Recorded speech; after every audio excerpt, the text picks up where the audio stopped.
ಕೆಟ್ಟ ಕಮೆಂಟ್ಗಳ ವಿರುದ್ಧ ಸಿಡಿದೆದ್ದಿದ್ದಾರೆ ದರ್ಶನ್ ಪತ್ನಿ ವಿಜಯಲಕ್ಷ್ಮಿ. ಕೆಟ್ಟ ಕಮೆಂಟ್ಗಳ ವಿರುದ್ಧ ದೂರನ್ನ ಕೊಟ್ಟಿದ್ದಾರೆ. 18 ಸೋಷಿಯಲ್ ಮೀಡಿಯಾ ವಿರುದ್ಧ ದೂರನ್ನ ಕೊಟ್ಟಿದ್ದಾರೆ. ದೂರಿನ ಮೇರೆಗೆ ಕೊಟ್ಟಂತಹ ಪ್ರತಿ TV5ಗೆ ಲಭ್ಯ ಆಗಿದೆ. ಪೊಲೀಸ್ ಕಮಿಷನರ್ ಕಚೇರಿಯಿಂದ ಹೊರಟಿದ್ದಾರೆ ವಿಜಯಲಕ್ಷ್ಮಿ ಅವರು. CCBಗೆ ದೂರನ್ನ ಕೊಟ್ಟಿರೋದು. ಇನ್ನು ಯಾವುದೇ ರಿಯಾಕ್ಷನ್ ಕೊಡೋಕೆ ನಿರಾಕರಿಸಿದ್ದಾರೆ. ಸೈಬರ್ ಇನ್ಸ್ಪೆಕ್ಟರ್ ಉಮೇಶ್ ಭೇಟಿ ಮಾಡಿ ವಾಪಸ್ ಆಗಿದ್ದಾರೆ. ಹಾಗಿದ್ರೆ ಕೆಟ್ಟ ಕಮೆಂಟ್ಗಳು ನಾವು ನೋಡಿದ್ವಿ, ಕೆಲವೊಂದಿಷ್ಟು ಸೋಷಿಯಲ್ ಮೀಡಿಯಾದಲ್ಲಿ ಸ್ಕ್ರಾಲ್ ಮಾಡ್ತಾ ಇದ್ವಿ. ಬಹಳ ಅಸಭ್ಯವಾಗಿ ನಿಂದನೆಯನ್ನು ಮಾಡಿದ್ದಾರೆ. ವಿಜಯಲಕ್ಷ್ಮಿ ಅವರು ಈಗ ಕಮಿಷನರ್ ಕಚೇರಿಗೆ ಬಂದರು, CCB ಇನ್ಸ್ಪೆಕ್ಟರ್ ಅವ್ರನ್ನ ಭೇಟಿ ಮಾಡಿದರು. ಅಲ್ಲೀಗ ದೂರನ್ನು ಕೊಟ್ಟಿದ್ದಾರೆ. FIR ದಾಖಲಾಗಿದೆ. ಈಗ 18 ಏನು ಖಾತೆಗಳಿರ್ತಾವಲ್ಲ, ಅಕೌಂಟ್ಗಳು, ಅದರ ಮೇಲೆ ಕಂಪ್ಲೇಂಟನ್ನು ಮಾಡಿದ್ದಾರೆ. ಬಟ್ ಈಗ ಏನು ಕ್ರಮ ಆಗುತ್ತೆ ನೋಡಬೇಕು. ಯಾಕಂದರೆ ನಮಗೆ ಕಣ್ಣು ಮುಂದೆ ಇದೆ, ಸ್ಯಾಂಡಲ್ವುಡ್ ಕ್ವೀನ್ ರಮ್ಯಾ ಅವರಿಗೆ ಹಿಂಗೆ ಡಿ ಬಾಸ್ ಫ್ಯಾನ್ಸ್ ಅಂತ ಅವರೇ ಹೇಳಿದರು. ದರ್ಶನ್ ಅವರ ಅಭಿಮಾನಿಗಳು ಕೆಟ್ಟದಾಗಿ ಕಮೆಂಟ್ ಮಾಡಿದರ ಪರಿಣಾಮ ಅವರೆಲ್ಲರೂ ಕೂಡ ಅರೆಸ್ಟ್ ಮಾಡಿದರು. ಇನ್ನೂ ಜೈಲಲ್ಲಿದ್ದಾರೆ, ಹಲವರು ಬಿಡುಗಡೆ ಆಗಿದ್ದಾರೆ. ಅದೇ ಗತಿ ಇವ್ರಿಗೂ ಬರುತ್ತಾ? ಯಾರು ಫ್ಯಾನ್ಸ್ ಅಂತ ಎಲ್ಲೂ ಕೂಡ ವಿಜಯಲಕ್ಷ್ಮಿಯವರು ಹಾಕ್ಕೊಂಡಿಲ್ಲ. ಗೊತ್ತಿಲ್ಲ ಅವ್ರು ಯಾರು ಫ್ಯಾನ್ಸ್ ಅಂತೇಳಿ. ಆದರೆ ವಿಜಯಲಕ್ಷ್ಮಿಯವರ ವಿಚಾರವಾಗಿ ಬಹಳ ಕೆಟ್ಟ ಪದಗಳನ್ನು ಆ ಕಮೆಂಟ್ಗಳಲ್ಲಿ ಬಳಕೆಯನ್ನು ಮಾಡಿದ್ದಾರೆ. ಎಲ್ಲ ಹೆಣ್ಮಕ್ಕಳಾದರೂ ಒಂದೇ. ಕೆಟ್ಟದಾಗಿ ಕಮೆಂಟ್ ಮಾಡಿದ್ರು ಮನೇಲೂ ಕೂಡ ಹೆಣ್ಮಕ್ಳಿದ್ರೆ ಮುಂದೆ ಗೊತ್ತಾಗುತ್ತೆ ಅವ್ರಿಗೆ ಪರಿಣಾಮ ಏನು ಅಂತೇಳಿ. ಮನೆಯವರಾಗಿ ಅರೆಸ್ಟಾಗಿ ಹೋಗ್ತಾರಲ್ವ, ಆ ಪ್ರತಿ ಕೂಡ ನಾವು ನೋಡ್ತಾ ಇದ್ದೀವಿ. ಕೆಟ್ಟ ಕಮೆಂಟ್ಗಳ ವಿರುದ್ಧ ದರ್ಶನ್ ಅವರ ಪತ್ನಿ ವಿಜಯಲಕ್ಷ್ಮಿ ಕೊಟ್ಟಂತಹ ಆ ದೂರಿನ ಪ್ರತಿ ಏನಿದೆಯಲ್ವ, ಅದು TV5ಗೆ ಲಭ್ಯ ಆಗಿದೆ. ಇದನ್ನು ಕೂಡ ವಿಜಯಲಕ್ಷ್ಮಿಯವರು ಶೇರ್ ಮಾಡಿಕೊಂಡಿದ್ದಾರೆ. ಒಟ್ಟು 18 ಸೋಷಿಯಲ್ ಮೀಡಿಯಾ ಅಕೌಂಟ್ಗಳ ವಿರುದ್ಧ ಸಿಡಿದೆದ್ದಿದ್ದಾರೆ. ಬಟ್ ಈಗ ಅವ್ರಿಗೂ ಕೂಡ ಬಹಳ ನಂಬಿಕೆ ಇದೆ, ಕ್ರಮವನ್ನು ತೆಗೆದುಕೊಳ್ತಾರೆ ಅಂಥೇಳಿ. ಹಾಗಾಗಿನೇ ಈಗ ಏನೇನು ಕೆಟ್ಟದಾಗಿ ಕಮೆಂಟ್ ಮಾಡಿದ್ರು ಅವರೆಲ್ಲರಿಗೂ ಕೂಡ ಮಾರಿ ಹಬ್ಬ ಕಾದಿದೆ ಅನ್ನೋದು ಭಾಳ ಸ್ಪಷ್ಟವಾಗಿ ಗೊತ್ತಾಗ್ತಾ ಇದೆ. ನೋಡಿ, ಎಲ್ಲ ಉಲ್ಲೇಖ ಮಾಡಿದ್ದಾರೆ. ಪ್ರಥಮ ವರ್ತಮಾನ ವರದಿ, ಭಾರತೀಯ ನಾಗರಿಕ ಸುರಕ್ಷಾ ಸಂಹಿತೆ 173 ಅದರ ಕೆಳಗೆ ಅಂಥೇಳಿ ಅಲ್ಲೆಲ್ಲವೂ ಕೂಡ ಮೆನ್ಷನ್ ಮಾಡಿದ್ದಾರೆ. ಅವರು ಕೃತ್ಯ ನಡೆದಂಥ ಸ್ಥಳ ಅಂದರೆ ಆನ್ಲೈನ್ ಅಂತ ಮೆನ್ಷನ್ ಮಾಡಿದ್ದಾರೆ. ಅದರ ಜೊತೆಗೆ ಫಿರ್ಯಾದವರ ಹೆಸರು ವಿಜಯಲಕ್ಷ್ಮಿ ಅಂತ ಮೆನ್ಷನ್ ಮಾಡಿದ್ದಾರೆ. ಕೂಡಲೇ ಕ್ರಮವನ್ನು ತೆಗೆದುಕೊಂಡು ಈ ಕೃತ್ಯ ಎಸಗಿದವರ ವಿರುದ್ಧ, ಬ್ಯಾಡ್ ಕಮೆಂಟ್ಗಳನ್ನು ಮಾಡಿದವರ ವಿರುದ್ಧ ಕ್ರಮವನ್ನು ತೆಗೆದುಕೊಳ್ಬೇಕು ಅಂತ ಆ ಒಂದು ಕಂಪ್ಲೇಂಟ್ ಕಾಪಿಯಲ್ಲಿ ಉಲ್ಲೇಖವನ್ನು ಮಾಡಿದ್ದಾರೆ. ಅದು ನೋಡ್ತಾ ಇದ್ದೀವಿ ನಾವು. ಅದರ ಹೆಸರು, ಅವರ ಹೆಸರಿದೆ, ಕಂಪ್ಲೇಂಟ್ ಕೊಟ್ಟಂಥವ್ರು ವಿಜಯಲಕ್ಷ್ಮಿಯವ್ರ ಹೆಸರಿದೆ ಅಲ್ಲಿ. ಜೊತೆಗೆ ಅಲ್ಲಿ ಯಾವಾಗ ಸ್ವೀಕರಿಸಿದರು, ಸಮಯ ಏನಿದೆ, ದಿನಾಂಕ ಏನಿದೆ, ಕೃತ್ಯ ನಡೆದಂತಹ ಸ್ಥಳ, ಇದೆಲ್ಲವೂ ಕೂಡ ಮತ್ತು ಪೊಲೀಸ್ ಠಾಣೆ ಸೈಬರ್ ಕ್ರೈಮ್ಗೆ ಇದು ದಾಖಲಾಗಿದೆ. ಇದು ಬೆಂಗಳೂರು ಸಿಟಿ ವ್ಯಾಪ್ತಿಗೆ ಬರುವಂತಹ ಒಂದು ಕೇಸ್ ಆಗಿದೆ. ಹಾಗಾಗಿನೇ ಈಗ ರಮ್ಯಾ ಅವರಿಗೆ ಕೆಟ್ಟದಾಗಿ ಮಾಡಿದಂತಹ ಕಮೆಂಟ್ಗಳು ಏನಿತ್ತು, ಅದರ ಆಧಾರದ ಮೇಲೆ ಹಲವರ ಹೆಡೆಮುರಿಯನ್ನು ಬೆಂಗಳೂರು ಪೊಲೀಸರು ಕಟ್ಟಿದ್ರು. ಅದೇ ಆಯಾಮದಲ್ಲೂ ಕೂಡ ಈಗ ತನಿಖೆ ನಡೆಯುವಂಥ ಸಾಧ್ಯತೆಗಳು ಇದ್ದಾವೆ. Unknown 18 social media account holders and others ಅಂತ ಮೆನ್ಷನ್ ಮಾಡಿದ್ದಾರೆ. ಅಂದರೆ ಅನ್ನೌನ್, ಅಪರಿಚಿತ 18 ಸೋಷಿಯಲ್ ಮೀಡಿಯಾ ಅಕೌಂಟ್ಗಳಿಂದ ಕೆಟ್ಟದಾಗಿ ಮೆಸೇಜ್ಗಳು ಬಂದಿದೆ ಅಂಥೇಳಿ. ಹಾಗಾಗಿನೇ ಈಗ ಸೈಬರ್ ಪೊಲೀಸರು ಯಾವ ಕ್ರಮವನ್ನು ತೆಗೆದುಕೊಳ್ತಾರೆ ಅನ್ನೋದು ನೋಡಬೇಕು. ಯಾರು ಫ್ಯಾನ್ಸ್ ಅಂತ ಗೊತ್ತಿಲ್ಲ, ಖಂಡಿತವಾಗ್ಲೂ ಗೊತ್ತಿಲ್ಲ. ಅವರು ಕೆಲವೊಂದಿಷ್ಟು ಇನ್ಸ್ಟಾಗ್ರಾಮ್ನಲ್ಲಿ ಸ್ಟೋರಿಗಳನ್ನು ಹಾಕ್ಕೊಂಡಿದ್ದಾರೆ. ಇಂಡೈರೆಕ್ಟಾಗಿ ಅವರು ಯಾವ ಸ್ಟಾರ್ ಫ್ಯಾನ್ಗೆ ಅದನ್ನು ಮೆನ್ಷನ್ ಮಾಡಿ ಹಾಕಿದಾರೋ ಗೊತ್ತಿಲ್ಲ ನಮಗೆ. ಸ್ಟಾರ್ ವಾರ್ ಕೂಡ ಇತ್ತೀಚೆಗೆ ಶುರುವಾಗಿತ್ತು. ಆ ಟೈಮ್ನಲ್ಲೂ ಕೂಡ ಬಹಳ ಕೆಟ್ಟದಾಗಿ ಅವರ ಬಗ್ಗೆ ಸೋಷಿಯಲ್ ಮೀಡಿಯಾಗಳಲ್ಲಿ ಕಮೆಂಟ್ಗಳು, ಅದನ್ನು ಸ್ಕ್ರೀನ್ಶಾಟ್ ಹೊಡೆದು ಸ್ವತಃ ವಿಜಯಲಕ್ಷ್ಮಿಯವರು ತಮ್ಮ ಇನ್ಸ್ಟಾಗ್ರಾಮ್ನಲ್ಲಿ ಹಾಕ್ಕೊಂಡಿದ್ದಾರೆ ಸ್ಟೋರಿಗಳನ್ನು. ಅಂದರೆ ಪಾಠ ಕಲಿಸಲೇಬೇಕು ಅಂತ ಸಮರವನ್ನು ಸಾರಿದ್ದಾರೆ ವಿಜಯಲಕ್ಷ್ಮಿಯವರು. ಮೊನ್ನೆ ದಾವಣಗೆರೆಯಲ್ಲಿ ಕೊಟ್ಟಂಥ ಸ್ಟೇಟ್ಮೆಂಟು ಅದೆಲ್ಲ ಓಕೆ, ಅದೆಂಗೋ ಬಗೆಹರಿದಿತ್ತು ಆಲ್ರೆಡಿ. ಆದರೆ ಮುಂದುವರೆದು ಕೆಲವೊಂದಿಷ್ಟು ಕೆಟ್ಟ ಕ್ರಿಮಿಗಳೇನಿದ್ದಾವೆ ಬಹಳ ತುಚ್ಛವಾಗಿ ಮಾತಾಡಿದ್ದಾರೆ. ಅವರ ಮನೆಯವರನ್ನು ಕೂಡ ಅಲ್ಲಿ ಎಳೆತಂದಿದ್ದಾರೆ. ವೈಯಕ್ತಿಕವಾಗಿ ತೇಜೋ ವಧೆಯನ್ನು ಮಾಡಿದ್ದಾರೆ. ಹಲವು ಹೇಳಲಾರದಂತಹ ಪದಗಳನ್ನು ಅಲ್ಲಿ ಬಳಕೆ ಮಾಡಿ ಕಮೆಂಟನ್ನು ಮಾಡಿದ್ದಾರೆ. ವಿಜಯಲಕ್ಷ್ಮಿ ಅವರು ನೊಂದಿದ್ದಾರೆ. ಯಾಕಂದರೆ ಇಂಥ ಪರಿಸ್ಥಿತಿ, ದರ್ಶನ್ ಅವರು ಜೈಲಲ್ಲಿದ್ದಾರೆ, ಇವರೀಗ ಹೋರಾಟ ಏಕಾಂಗಿಯಾಗಿ ಮಾಡ್ತಾ ಇದ್ದಾರೆ. ಈ ಟೈಮ್ನಲ್ಲಿ ನನಗೆ ಈ ರೀತಿ ಮಾನಸಿಕವಾಗಿ ಕಮೆಂಟ್ಗಳ ಮೂಲಕ ಹಿಂಸೆ ಆಗ್ತಾ ಇದೆ. ಬಹುಶಃ ಕೆಲವೊಂದಿಷ್ಟು ಸ್ಟಾರ್ಗಳು ಅಥವಾ ಅವರ ಕುಟುಂಬಸ್ಥರು ಕಮೆಂಟ್ಗಳನ್ನ ಓದ್ತಾರೆ, ಕೆಲವೊಬ್ಬರು ಓದಲ್ಲ, ತಲೆ ಕೆಡಿಸ್ಕೋತಾರೆ, ಕೆಲವೊಬ್ರು ತಲೆ ಕೆಡಿಸ್ಕೊಳ್ಳಲ್ಲ. ಆದರೆ ವಿಜಯಲಕ್ಷ್ಮಿ ಅವರು ಈಗ ಈ ಕಮೆಂಟ್ಗಳ ವಿರುದ್ಧ, ಅಂದರೆ ಕಮೆಂಟ್ ಮಾಡಿದವರ ಎಡೆಮುರಿ ಕಟ್ಟಬೇಕು ಅಂತ ಸಮರವನ್ನು ಸಾರದಂಗೆ ಕಾಣಿಸ್ತಾ ಇದೆ.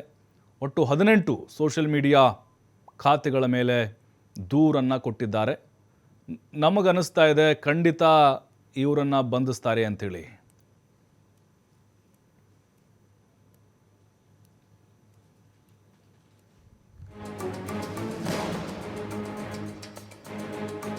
ಮತ್ತಷ್ಟು ಮಾಹಿತಿ ನಮ್ಮ ಪ್ರತಿನಿಧಿ ಸಂತೋಷ್ ನೀಡ್ತಾರೆ. ಸಂತೋಷ್, ಕೆಟ್ಟ ಕಮೆಂಟ್ ಮಾಡಿದವರ ವಿರುದ್ಧ ದರ್ಶನ್ ಪತ್ನಿ ವಿಜಯಲಕ್ಷ್ಮಿ ಸಮರ ಸಾರದಂಗೆ ಕಾಣಿಸ್ತಾ ಇದೆ. ಯಾಕಂದರೆ ಆ ರೀತಿ ಬೆಳವಣಿಗೆ ನಡೀತಾ ಇದೆ. ರಮ್ಯಾ ಅವರಿಗೆ ಕೆಟ್ಟ ಕಮೆಂಟ್ ಮಾಡಿ ಕೆಲವೊಬ್ಬರು ಇನ್ನೂ ಜೈಲಲ್ಲಿ ಇದ್ದಾರೆ. ಅದೇ ಪರಿಸ್ಥಿತಿ ಇವ್ರಿಗೂ ಕೂಡ ಬರಬಹುದಾ? ಆ ಸಾಧ್ಯತೆಗಳು ನಿರೀಕ್ಷೆ ಮಾಡ್ಬೋದಾ ಅಂತ? ಖಂಡಿತವಾಗಿ ಪ್ರಭು, ಯಾಕಂತ ಹೇಳಿದ್ರೆ ಸೋಷಿಯಲ್ ಮೀಡಿಯಾದಲ್ಲಿ ತಮಗೆ ಇರುವಂತಹ ಕೆಲವೊಂದು ಅಂಶಗಳನ್ನು ಎಕ್ಸ್ಪ್ರೆಸ್ ಮಾಡಿಕೊಡ್ಲಿಕ್ಕೆ ಓಪನ್ ಪ್ಲಾಟ್ಫಾರ್ಮ್ ಸೋಷಿಯಲ್ ಮೀಡಿಯಾ ಇರುವಂಥದ್ದು.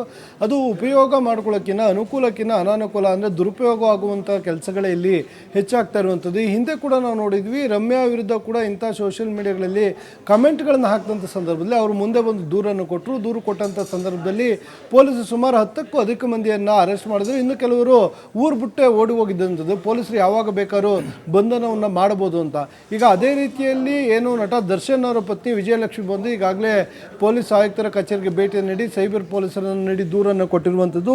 ಇವತ್ತು ನೀಡಿದ ದೂರಿನ ಅನ್ವಯ ಈಗಾಗಲೇ FIR ಕೂಡ ದಾಖಲು ಮಾಡಿಕೊಂಡಿರುವಂಥದ್ದು ಬೆಂಗಳೂರು ಸೈಬರ್ ಪೊಲೀಸರು. ಅದರಲ್ಲಿ IT ಆ್ಯಕ್ಟ್ ಏನಿದೆ ಅದರಡಿ ಇನ್ಫಾರ್ಮೇಷನ್ ಆ್ಯಕ್ಟ್ ಅಡಿ, ಟೆಕ್ನಾಲಜಿ ಆ್ಯಕ್ಟ್ ಅಡಿ ಪ್ರಕರಣವನ್ನು ದಾಖಲು ಮಾಡಿಕೊಳ್ಳಲಾಗಿದೆ. ಸೆಕ್ಷನ್ 67(1) ಮತ್ತು ಸೆಕ್ಷನ್ 66 ಸಬ್ ಕ್ಲಾಸ್ C ಯಲ್ಲೂ ಕೂಡ ಪ್ರಕರಣವನ್ನು ದಾಖಲು ಮಾಡಿಕೊಳ್ಳಲಾಗಿದೆ. ಅದಲ್ಲದೆ BNS ಅಡಿಯಲ್ಲಿ ಏನು ಕೂಡ ಇವರು 351 ಸಬ್ ಕ್ಲಾಸ್ 3, 352, 75 ಸಬ್ ಕ್ಲಾಸ್ 3C, 351 ಸಬ್ ಕ್ಲಾಸ್ 1, ಹೀಗೆ 79 ರೆಡ್ ವಿತ್ 3 ಅಡಿಯಲ್ಲೂ ಕೂಡ ಪ್ರಕರಣವನ್ನು ದಾಖಲು ಮಾಡಿಕೊಂಡಿರುವಂಥದ್ದು. ಪ್ರಕರಣದಲ್ಲಿ ಉಲ್ಲೇಖ ಇಷ್ಟೇ, ಏನಂತ ಹೇಳಿದ್ರೆ ಸೋಷಿಯಲ್ ಮೀಡಿಯಾಗಳಲ್ಲಿ ತಮಗೆ ಮನಸ್ಸಿಗೆ ಬಂದ ರೀತಿಯಲ್ಲಿ ಏನು ವಿಜಯಲಕ್ಷ್ಮಿ ವಿರುದ್ಧ ಕಮೆಂಟ್ಗಳನ್ನು ಹಾಕ್ತಾ ಇರುವಂಥದ್ದು, ಅವಾಚ್ಯ ಶಬ್ದಗಳನ್ನು ಇವರು ಅದರಲ್ಲಿ ಬಳಕೆಯನ್ನು ಮಾಡ್ತಾ ಇರುವಂಥದ್ದು. ಅಂದರೆ ಇತ್ತೀಚೆಗೆ ಹುಬ್ಬಳ್ಳಿಯಲ್ಲಿ ನಡೆದಂಥ ಒಂದು ಕಾರ್ಯಕ್ರಮದಲ್ಲಿ ದರ್ಶನ್ ಸುದೀಪ್ ನೀಡಿದಂಥ ಸ್ಟೇಟ್ಮೆಂಟು, ಅದು ಆದ ಒಂದು ದಿನ ನಂತರ ವಿಜಯಲಕ್ಷ್ಮಿ ನೀಡಿದಂಥ ಸ್ಟೇಟ್ಮೆಂಟು, ಇವೆರಡನ್ನು ಕೂಡ ಕ್ಲಬ್ ಮಾಡಿಕೊಂಡಿರುವಂಥ ಅಭಿಮಾನಿಗಳು ಒಬ್ಬರಿಗೊಬ್ಬರು ಏನು ಸೋಷಿಯಲ್ ಮೀಡಿಯಾದಲ್ಲಿ ಫ್ಯಾನ್ಸ್ ವಾರ ಆರಂಭ ಆಗಿದೆ. ಇದರಲ್ಲಿ ಏನು ಅವ್ರು ಕೊಟ್ಟಿರುವಂಥ ಸ್ಟೇಟ್ಮೆಂಟ್ ಯಾವ ಕಾರಣಕ್ಕೆ ಕೊಟ್ಟಿದ್ದಾರೋ ಗೊತ್ತಿಲ್ಲ, ಇವ್ರು ಕೊಟ್ಟಿರುವಂಥ ಸ್ಟೇಟ್ಮೆಂಟ್ ಯಾವ ಕಾರಣಕ್ಕೆ ಕೊಟ್ಟಿದ್ದಾರೆ ಅವ್ರವ್ರಿಗೆ ಗೊತ್ತಿರುತ್ತೆ. ಆದರೆ ಸೋಷಿಯಲ್ ಮೀಡಿಯಾದಲ್ಲಿ ಅವರ ಅಭಿಮಾನಿಗಳು ಮಾತ್ರ ಮನಸ್ಸು ಹೆಚ್ಚಾಗಿ ಮಾಡ್ತಾ ಇರುವಂಥದ್ದು ನಾವು ದೃಶ್ಯಾವಳಿಗಳಲ್ಲಿ ನೋಡ್ಬೋದು. ನಾನು ಇಲ್ಲಿ ತೋರಿಸ್ತೀನಿ. ಇಲ್ಲಿ ಯಾವ ರೀತಿಯಾಗಿ ಅಂದರೆ ಫ್ಯಾನ್ಸ್ಗಳು ಅವರ ಫೋಟೋಗಳನ್ನು ಹಾಕುವಂಥದ್ದು, ಅವಾಚ್ಯ ಶಬ್ದಗಳನ್ನು ಅದರಲ್ಲಿ ನಿಲ್ಲಿಸುವಂಥದ್ದು, ಬೇಕಾಬಿಟ್ಟು ಮನಸ್ಸಿಗೆ ಹೆಂಗೆ ಬರುತ್ತೋ ಹಂಗೆ ಅವಾಚ್ಯ ಶಬ್ದಗಳನ್ನು ನಿಲ್ಲಿಸುವಂಥದ್ದು. ಅಂದರೆ ಕಾನೂನು ಅಡಿಯಲ್ಲಿ ಬಳಕೆ ಮಾಡಬೇಕಾದಂಥ ಶಬ್ದಗಳನ್ನು ಮೀರಿ ಇವರು ಅದರಲ್ಲಿ ಸೋಷಿಯಲ್ ಮೀಡಿಯಾದಲ್ಲಿ ಹಾಕುವಂಥ ಅಂಶಗಳೇನಿದೆ, ಸೊ ಅದರಿಂದ ಬೇಸತ್ತಿರುವಂತಹ ವಿಜಯಲಕ್ಷ್ಮಿ ಇವತ್ತು ಬಂದು ನಗರ ಪೊಲೀಸ್ ಆಯುಕ್ತರ ಕಚೇರಿಯಲ್ಲಿ ದೂರನ್ನು ಕೊಟ್ಟಿರುವಂಥದ್ದು. ನಿನ್ನೆ ಕೂಡ ಅವರು ಜೈಲಿಗೆ ಭೇಟಿಯಾಗಿದ್ದರು. ಯಾವಾಗ ಈ ಫ್ಯಾನ್ ವಾರ್ ಆರಂಭ ಆದ ಬಳಿಕ ಸೋಷಿಯಲ್ ಮೀಡಿಯಾದಲ್ಲಿ ಹೆಚ್ಚಿನ ಸಂಖ್ಯೆಯಲ್ಲಿ ಅವಾಚ್ಯ ಶಬ್ದಗಳಿಂದ ಕಾಮೆಂಟ್ಗಳು, ಬ್ಯಾಡ್ ಕಾಮೆಂಟ್ಗಳು ಬರಲಿಕ್ಕೆ ಶುರುವಾಯಿತು. ಈ ಹಿನ್ನೆಲೆ ನಿನ್ನೆ ಅವರ ಏನು ದರ್ಶನ್ ಸಹೋದರ ದಿನಕರ್ ಏನಿದ್ರು ಅವರ ಜೊತೆ ಜೈಲಿಗೆ ಭೇಟಿಯನ್ನು ನೀಡಿ ಈ ಬಗ್ಗೆ ಚರ್ಚೆ ಮಾಡಿರುವಂಥ ಸಾಧ್ಯತೆಗಳು ಕೂಡ ಇರುತ್ತೆ. ದರ್ಶನ್ ಜೊತೆ ಚರ್ಚೆ ಮಾಡಿ ಇವತ್ತು ಬಂದು ಅವರು ದೂರು ಕೊಟ್ಟಿರುವ ಸಾಧ್ಯತೆಗಳು ಹೆಚ್ಚಾಗಿದೆ. ಹೀಗಾಗಿ ಇವತ್ತು ದೂರಿನ ಹಿನ್ನೆಲೆ ಪೊಲೀಸರು FIR ಅನ್ನು ದಾಖಲು ಮಾಡಿದ್ದಾರೆ. FIR ದಾಖಲು ಮಾಡಿ ಸುಮಾರು 18 ಲಿಂಕ್ಗಳನ್ನು, ಸೋಷಿಯಲ್ ಮೀಡಿಯಾ ಲಿಂಕ್ಗಳನ್ನು ಅವರು ಅದರಲ್ಲಿ ದೂರಿನ ಅಂಶಗಳಲ್ಲಿ ಉಲ್ಲೇಖವನ್ನು ಮಾಡಿರುವಂಥದ್ದು. ಒಂದು ಕಡೆ ಬ್ಯಾಡ್ ಕಮೆಂಟು, ಮತ್ತೊಂದು ಕಡೆ ಮೆಸೆಂಜರ್ಗಳಲ್ಲಿ ಅವ್ರಿಗೆ ಬರುವಂಥ ಬ್ಯಾಡ್ ಮೆಸೇಜ್ಗಳು, ಸಂದೇಶಗಳು, ಮನಸ್ಸು ಹೆಚ್ಚು ಅವ್ರಿಗೆ ಬಾಯಿಗೆ ಬಂದಂತೆ ಮೆಸೇಜ್ಗಳನ್ನ ಹಾಕುವಂಥದ್ದು. ಸುದೀಪ್ ಅವರ ಫ್ಯಾನ್ಸ್ಗಳಿರ್ಬೋದು, ಇತರರ ಫ್ಯಾನ್ಸ್ಗಳಿರ್ಬೋದು, ಇವರು ಕೂಡ ಬ್ಯಾಡ್ ಕಮೆಂಟ್ ಹಾಕುವಂಥದ್ದು. ಇತ್ತ ದರ್ಶನ್ ಫ್ಯಾನ್ಸ್ಗಳು ಕೂಡ ಸುದೀಪ್ ವಿರುದ್ಧ ಒಂದಿಷ್ಟು ಬ್ಯಾಡ್ ಕಮೆಂಟ್ಗಳನ್ನು ಹಾಕುವಂಥದ್ದು. ಇಂಥ ಕೆಲಸಗಳು ಸೋಷಿಯಲ್ ಮೀಡಿಯಾದಲ್ಲಿ ಹೆಚ್ಚಾಗಿ ನಡೀತಾ ಇದೆ. ಇದರ ವಿರುದ್ಧ ಧ್ವನಿ ಎತ್ತಿರುವಂಥ ವಿಜಯಲಕ್ಷ್ಮಿಗೆ ದೂರನ್ನು ಕೊಟ್ಟಿದ್ದಾರೆ. ಪೊಲೀಸರು ಅಷ್ಟು 18 IP ಅಡ್ರೆಸ್ಗಳನ್ನು ತೆಗೆದುಕೊಂಡು ಯಾರ್ಯಾರು ಬ್ಯಾಡ್ ಕಮೆಂಟ್ಗಳನ್ನು ಹಾಕ್ತಿದ್ದಾರೆ ಅಂಥವ್ರ ವಿರುದ್ಧ ಕಾರ್ಯಾಚರಣೆಗೆ ಮುಂದಾಗ್ತಾರೆ. ಅಷ್ಟು ಜನರನ್ನು ಬಂಧನ ಮಾಡಿದ್ರು ಕೂಡ ಆಶ್ಚರ್ಯ ಏನು ಪಡಬೇಕಾಗಿಲ್ಲ. ಮಾಡೋಕ್ಕಾಗಿಲ್ಲ. ಯಾಕೆಂತ ಹೇಳಿದರೆ ಸೋಷಿಯಲ್ ಮೀಡಿಯಾದಲ್ಲಿ ಏನು ನಿಷೇಧವಾಗಿರುವಂಥ ಪದ ಬಳಕೆಗಳನ್ನು ಅಲ್ಲಿ ಮಾಡ್ತಾ ಇದ್ದಾರೆ. ಈ ಕಾರಣಕ್ಕಾಗಿ ಅವರೆಲ್ಲರೂ ಕೂಡ ಬಂಧಿಸ್ತಾರೆ. ಅಂದರೆ ನಾವು ಇದೇ ಮೊದಲು ಅಂದರೆ ಸಂತೋಷ್ ಈಗ ನಾವು ಗಮನಿಸಿದ ಹಾಗೆ ಸ್ಟಾರ್ಗಳು ಕೆಲವೊಬ್ಬರು ತಲೆ ಕೆಡಿಸ್ಕೊಳ್ತಾರೆ, ಕೆಲವೊಬ್ರು ಬಿಡ್ತಾರೆ, ಕೆಲವೊಬ್ರು ಕಮೆಂಟ್ಸೇ ಓದಲ್ಲ. ಆದರೆ ವಿಜಯಲಕ್ಷ್ಮಿಯವರು ನೊಂದಿದ್ದಾರೆ ಅಂತ ಅನಿಸ್ತಾ ಇದೆ. ಬಟ್ ಈಗ ಏನಾದರೂ ಅರೆಸ್ಟ್ ಆದರು ಅಂತ ಹೇಳಿದ್ರೆ, ಅವರು ಸುದೀಪ್ ಅವರ ಅಭಿಮಾನಿಗಳು ಏನಾದರೂ ಆಗಿದ್ದು ಪ್ರೂವ್ ಆದರೆ ಮತ್ತೆ ಫ್ಯಾನ್ಸ್ ವಾರ ಹೊತ್ಕೊಳ್ಬೋದು ಅಂತ ದೊಡ್ಡ ಬೆಂಕಿ ಅಂತ. ಖಂಡಿತವಾಗಿಯೂ ಪ್ರಭು, ಯಾಕೆಂತ ಹೇಳಿದ್ರೆ ಇಲ್ಲಿ ಸುದೀಪ್ ಅವರು ಹೋಗಿ ಬ್ಯಾಡ್ ಕಮೆಂಟ್ಗಳನ್ನು ಹಾಕಿ ಅಂತ ಸುದೀಪ್ ಅವರು ಹೇಳಿಲ್ಲ. ಈ ಕಡೆ ದರ್ಶನ್ ಬಂದು ಅವರು ಫ್ಯಾನ್ಸ್ಗಳಿಗೆ ಅವರು ಕೂಡ ಬ್ಯಾಡ್ ಕಮೆಂಟ್ಸ್ಗಳನ್ನು ಹಾಕಿ ಅಂತ ಯಾರು ಕೂಡ ಹೇಳಿಲ್ಲ. ಇವ್ರಿಗೆ ಮಾಡ್ಲಿಕ್ಕೆ ಕೆಲಸ ಇರಲ್ಲ. ಹಾಗಾಗಿ ಸೋಷಿಯಲ್ ಮೀಡಿಯಾದಲ್ಲಿ ಕೂತ್ಕೊಳ್ಳುವಂಥದ್ದು ಮನಸ್ಸಿಗೆ ಬಂದಂಗೆ ಎಲ್ಲೋ ಒಂದು ಕಡೆ ಇಂಟರ್ನೆಟ್ ಇರುತ್ತೆ, ಅದಕ್ಕೆ ಬೇಕಾದ ರೀತಿಯಲ್ಲಿ ಇವರು ಬ್ಯಾಡ್ ಕಮೆಂಟ್ಗಳನ್ನು ಪೋಸ್ಟ್ ಮಾಡ್ತಾ ಹೋಗ್ತಾ ಇರುವಂಥದ್ದು. ಈ ಬ್ಯಾಡ್ ಕಮೆಂಟ್ ಹಾಕೋದ್ರಿಂದ ಯಾವ ರೀತಿಯಾಗಿ ಇಲ್ಲಿ ಎಫೆಕ್ಟ್ ಆಗ್ತಿದೆ ಅನ್ನೋದ್ರ ಬಗ್ಗೆ ಯಾರು ಕೂಡ ಯೋಚನೆಯನ್ನು ಮಾಡ್ತಾ ಇಲ್ಲ. ಏನು ನಾವು ಅಂಧಾಭಿಮಾನ ಅಂತ ಹೇಳ್ತೀವಿ ನಟರ ಮೇಲೆ, ಅಂಥ ಅಂಧಾಭಿಮಾನಿಗಳು ಇವರು ಅಂತ ಹೇಳಿದ್ರೆ ತಪ್ಪಾಗ್ಲಿಕ್ಕಿಲ್ಲ. ಮನಸ್ಸು ಅಂದರೆ ಅವ್ರು ಹಾಕುವಂಥ ಕಮೆಂಟ್ಸ್ಗಳನ್ನು ಓದಿದ್ರೆ ನಿಜಕ್ಕೂ ಜೀವನದಲ್ಲಿ ಜಿಗುಪ್ಸೆ ಬಂದುಬಿಡಬೇಕು ಅನ್ನೋ ರೀತಿಯಲ್ಲಿ ಇರುತ್ತೆ. ಈ ರೀತಿಯಾದ ಕಮೆಂಟ್ಗಳನ್ನು ಕೇಳಿ ಆಚೆ ಓಡಾಡೋದು ಯಾವ ರೀತಿ ಅನ್ನೋ ನೋವು, ಯಾರ ವಿರುದ್ಧ ಕಮೆಂಟ್ಗಳನ್ನು ಹಾಕ್ತೀರೋ ಅವ್ರಿಗೆ ಮಾತ್ರ ಅದರ ನೋವು ಗೊತ್ತಾಗಿರುತ್ತೆ. ಆದರೆ ಎಲ್ಲೋ ಕೂತ್ಕೊಂಡು ರಾಜ್ಯದಲ್ಲೋ ಬೇರೆ ಇನ್ನೆಲ್ಲೋ ಬೇರೆ ದೇಶದಲ್ಲೋ ಇರೋ ಫ್ಯಾನ್ ಫಾಲೋವರ್ಸ್ ಯಾರು ಇರ್ತಾರೆ, ಇವ್ರಿಗೆ ಮನಸ್ಸಿಗೆ ಬಂದ ರೀತಿಯಲ್ಲಿ ಈ ಬ್ಯಾಡ್ ವರ್ಡ್ಗಳನ್ನು ಹಾಕುವಂಥದ್ದು, ಕಮೆಂಟ್ಗಳನ್ನು ಹಾಕುವ ಕೆಲಸಗಳಾಗುತ್ತೆ. ಅದಷ್ಟೇ ಅಲ್ಲದೆ ವೈಯಕ್ತಿಕವಾಗಿ ಫೋಟೋಗಳನ್ನು ಕೂಡ ಅಲ್ಲಿ ಹಾಕ್ತಾರೆ. ನಮ್ಮ ಸುದ್ದಿಗೆ ಬಂದರೆ ಏನಾಗುತ್ತೆ, ನಮ್ಮ ಸುದ್ದಿಗೆ ಬರಬಾರ್ದು, ಹೀಗೆ ಅವರವರ ನೆಚ್ಚಿನ ನಟರ ಫೋಟೋಗಳು ಹಾಕ್ಕೊಂಡು ಕಮೆಂಟ್ಗಳನ್ನು ಹಾಕುವಂಥದ್ದು. ಇದಷ್ಟೇ ಅಲ್ಲದೆ ಮೆಸೆಂಜರ್ಗಳ ಮುಖಾಂತರವೂ ಕೂಡ ಇವರು ವೈಯಕ್ತಿಕವಾಗಿ ಮೆಸೇಜ್ಗಳನ್ನು ಹಾಕುವಂಥದ್ದು, ಫೋಟೋಗಳನ್ನು ಕಳಿಸುವಂಥ ಕೆಲಸಗಳು ಕೂಡ ಹೆಚ್ಚಾಗ್ತಾ ಇರುವಂಥದ್ದು. ಇದೇ ಕಾರಣಕ್ಕಾಗಿ ವಿಜಯಲಕ್ಷ್ಮಿ ಇದೆಲ್ಲದಕ್ಕೂ ಕೂಡ ಬ್ರೇಕ್ ಹಾಕಬೇಕು ಅಂತೇಳಿ ಸದ್ಯ ದೂರನ್ನು ದಾಖಲು ಮಾಡಿದ್ದಾರೆ. ವಿಜಯಲಕ್ಷ್ಮಿ ದೂರನ್ನು ಸ್ವೀಕರಿಸುವಂಥ ಸೈಬರ್ ಪೊಲೀಸರು FIR ಕೂಡ ದಾಖಲು ಮಾಡಿದ್ದಾರೆ. ಈ ಮುಂದಿನ ಕಾರ್ಯಾಚರಣೆ ಹೇಗಿರುತ್ತೆ ಅನ್ನೋದನ್ನ ನಾವು ಕಾಯ್ದು ನೋಡಬೇಕಾಗತ್ತೆ. ನೀವು ಹೇಳ್ದಾಗೆ ಇಲ್ಲೇನಾದರೂ ಸುದೀಪ್ ಅಭಿಮಾನಿಗಳ, ಇಲ್ಲ ದರ್ಶನ್ ಅಭಿಮಾನಿಗಳ, ಇಲ್ಲ ಬೇರೆ ನಟರ ಅಭಿಮಾನಿಗಳೇನಾದರೂ ಇಲ್ಲಿ ಈ ಕಮೆಂಟ್ಗಳನ್ನ ಹಾಕಿದರೆ ಅದು ಮುಂದಿನ ದಿನದಲ್ಲಿ ಏನಾಗುತ್ತೆ, ಇಲ್ಲ ಅದು ದೊಡ್ಡ ಮಟ್ಟಕ್ಕೂ ಹೋಗ್ಬೋದು, ಇಲ್ಲ ಎಲ್ರಿಗೂ ಕೂಡ ಇವರೇ ಅವರ ನೆಚ್ಚಿನ ನಟರು ಸೋಷಿಯಲ್ ಮೀಡಿಯಾದಲ್ಲಿ ಬಂದೋ ಇಲ್ಲ ಮಾಧ್ಯಮಗಳ ಮೇಲೆ ಬಂದೋ ಇಂತಹ ಸ್ಟೇಟ್ಮೆಂಟ್ಗಳನ್ನು ಇಲ್ಲ ಬ್ಯಾಡ್ ಕಮೆಂಟ್ಗಳನ್ನು ನೀವೇನು ಹಾಕ್ತಾ ಇದ್ದೀರಿ ಇದನ್ನು ಹಾಕಬಾರ್ದು ಅಂತ ಅವರೇ ನಿಲ್ಲಿಸಿ ಅಂತ ಹೇಳಬೇಕಾಗತ್ತೆ. ಇಲ್ಲಾಂದರೆ ಪೊಲೀಸರು ಕಾನೂನು ಅಡಿಯಲ್ಲಿ ಏನು ಕ್ರಮವನ್ನು ತೆಗೆದುಕೊಳ್ಬೇಕು ಅದನ್ನು ತೆಗೆದುಕೊಳ್ಳುವಂಥದ್ದು. ಪ್ರಭು, ಸಂತೋಷ್, ಇತ್ತೀಚೆಗೆ ನಾವು ಗಮನಿಸಿದ ಹಾಗೆ ಈ ರೀಲ್ಸ್ಗಳಲ್ಲಿ ಸಿಕ್ಕಾಪಟ್ಟೆ ಕೆಟ್ಟದಂಥ ಕಮೆಂಟ್ಗಳು, ಅದು ಹೆಣ್ಣುಮಕ್ಕಳ ಫೋಟೋಗಳನ್ನು ಅದೇನು AI ಮೂಲಕ ಬೇರೆ ಬೇರೆ ರೀತಿಯಾಗಿ ಬಿಂಬಿಸಲಾಗ್ತಿದೆ. ಅದರ ಜೊತೆಗೆ ವಿಜಯಲಕ್ಷ್ಮಿಯವರು ಫೋಟೋ ಕೂಡ ಇತ್ತೀಚೆಗೆ ಅದು ವೈರಲ್ ಆಗ್ತಾ ಇತ್ತು. ಸುದೀಪ್ ಅವ್ರ ಪಕ್ಕದಲ್ಲಿ AI ಅದನ್ನು ರೆಡಿ ಮಾಡಿದ್ರು. ಹಾಗಾಗಿನೇ ಒಂದು ಸಂದೇಶ ಕರ್ನಾಟಕದಲ್ಲಿ ಹೋಗ್ತಾ ಇದೆ ಅಂತ. ಯಾಕಂದರೆ ರಮ್ಯಾ ಅವ್ರದ್ದು ಕೂಡ ತೆಗೆದುಕೊಂಡ್ರೆ ಇದು ಕೂಡ ಏನಾದರೂ ಕ್ರಮ ಆಯಿತು ಅಂತ ಹೇಳಿದ್ರೆ ಆ ಕೆಟ್ಟ ಕಮೆಂಟ್ ಮಾಡುವಂಥ ಕ್ರಿಮಿಗಳಿಗೆ ಕಂಪ್ಲೀಟ್ ಸಂದೇಶ, ಒಂದು ವಾರ್ನಿಂಗ್ ಕೊಡ್ಬೋದು ಅಂತ ಹೇಳಿ ಓವರಾಲ್ ಆಗಿ ಇವ್ರಿಗೆ ಎಷ್ಟೇ ಓರಲ್ಲಿ ವಾರ್ನಿಂಗ್ಗಳನ್ನು ಕೊಟ್ಟರು ಇವ್ರಿಗೆ ಅದರಿಂದ ಹೊರ ಬರಲಿಕ್ಕಿಲ್ಲ. ಯಾಕೆಂತ ಹೇಳಿದ್ರೆ ದಂಡಂ ದಶಗುಣಂ ಅಂತ ಇವರು ಕಾನೂನು ಅಡಿಯಲ್ಲೇ ಇಂತಹ ಅಂಧಾಭಿಮಾನಿಗಳನ್ನ ಬಂಧನವನ್ನು ಮಾಡಬೇಕಾಗತ್ತೆ, ಜೈಲಿಗೆ ಕಳಿಸ್ಬೇಕಾಗತ್ತೆ. ಜೈಲಿಗೆ ಹೋದಾಗ ಇವ್ರಿಗೆ ಅದರಿಂದ ಹೊರ ಬರಲಿಕ್ಕಾಗಲ್ಲ. ಈಗ ರಮ್ಯಾ ಪ್ರಕರಣದಲ್ಲಿ ನಾವು ಗಮನಿಸಿದರೆ ಸಾಕಷ್ಟು ಜನಕ್ಕೆ ಜೈಲಿಂದ ಹೊರ ಬರಲಿಕ್ಕೆ ಒದ್ದಾಡ್ತಾ ಇದ್ದಿದ್ದಂತನೂ ಕೂಡ ನಾವು ಗಮನಿಸಿದ್ರೆ ಕೆಲವರು ಇನ್ನೂ ಕೂಡ ಜೈಲಿಂದ ಹೊರ ಬರಲಿಕ್ಕೆ ಆಗಿಲ್ಲ ಅಂಥದ್ದನ್ನು ಕೂಡ ನೋಡಿದ್ವಿ. ಇಲ್ಲೂ ಎಲ್ಲ ಒಂದು ಕಡೆ ಈ ಪ್ರಕರಣದಲ್ಲೂ ಕೆಲವ್ರನ್ನ ಬಂಧಿಸಿ ಇವ್ರನ್ನೂ ಕೂಡ ಜೈಲಿಗೆ ಕಳಿಸಿದ್ರೆ ಯಾವಾಗ ಅದರ ಬಿಸಿ ಅವರ ಕುಟುಂಬಕ್ಕೆ ತಟ್ಟುತ್ತೋ, ಮನೆಯಿಂದ ಹೊರ ಬರಲಿಕ್ಕಾಗಲ್ಲ, ಇವ್ರಿಗೆ ಕೆಲಸ ಇರಲ್ಲ, ಇವ್ರನ್ನೇ ನಂಬ್ಕೊಂಡು ಡಿಪೆಂಡ್ ಆಗಿರುತ್ತೆ ಮನೆ ಅಂತವ್ರಿಗೆ, ನಿಜಕ್ಕೂ ಅದರ ಎಫೆಕ್ಟ್ ಏನು ಅನ್ನೋದು ಅರ್ಥ ಆಗುವಂಥದ್ದು. ಅಂದರೆ ಸೋಷಿಯಲ್ ಮೀಡಿಯಾದಲ್ಲಿ ಇವರ ಅಂಧಾಭಿಮಾನಕ್ಕೆ ಮಾಡುವಂಥ ಕಮೆಂಟ್ಸ್ಗಳೇನಿರುತ್ತೆ, ಸೊ ಅದಕ್ಕೆ ಅವರ ನಟರಾರು ಮುಂದೆ ಬಂದು ಅದನ್ನು ಸ್ಟಾಪ್ ಮಾಡಿ ಅಂತ ಹೇಳಬೇಕು. ಸೊ ಅವ್ರುಗಳು ಕೂಡ ಇದನ್ನು ಹೇಳಿಲ್ಲ. ಯಾಕೆಂದರೆ ನಾವು ಈ ರೀತಿ ಕಮೆಂಟ್ ಹಾಕಿ ಅಂತ ನಾವು ಹೇಳಿಲ್ಲ, ಹಂಗಾಗಿ ನಾವು ನಿಲ್ಲಿಸಿ ಅಂತಲೂ ಹೇಳಲಿಕ್ಕಾಗಲ್ಲ ಅಂತ ಅವರು ಹೇಳ್ತಾರೆ. ಇಲ್ಲ ಆ ರೀತಿಯಾಗಿ ಏನಾದರೂ ಇವರು ಸ್ಟೇಟ್ಮೆಂಟನ್ನು ಕೊಟ್ಟರೆ ಮುಂದಿನ ದಿನಗಳಲ್ಲಿ ನಟರ ಫ್ಯಾನ್ ಫಾಲೋವರ್ಸ್ಗಳು ಕಡಿಮೆ ಆಗುವಂಥ ಸಾಧ್ಯತೆಗಳಿರುತ್ತೆ.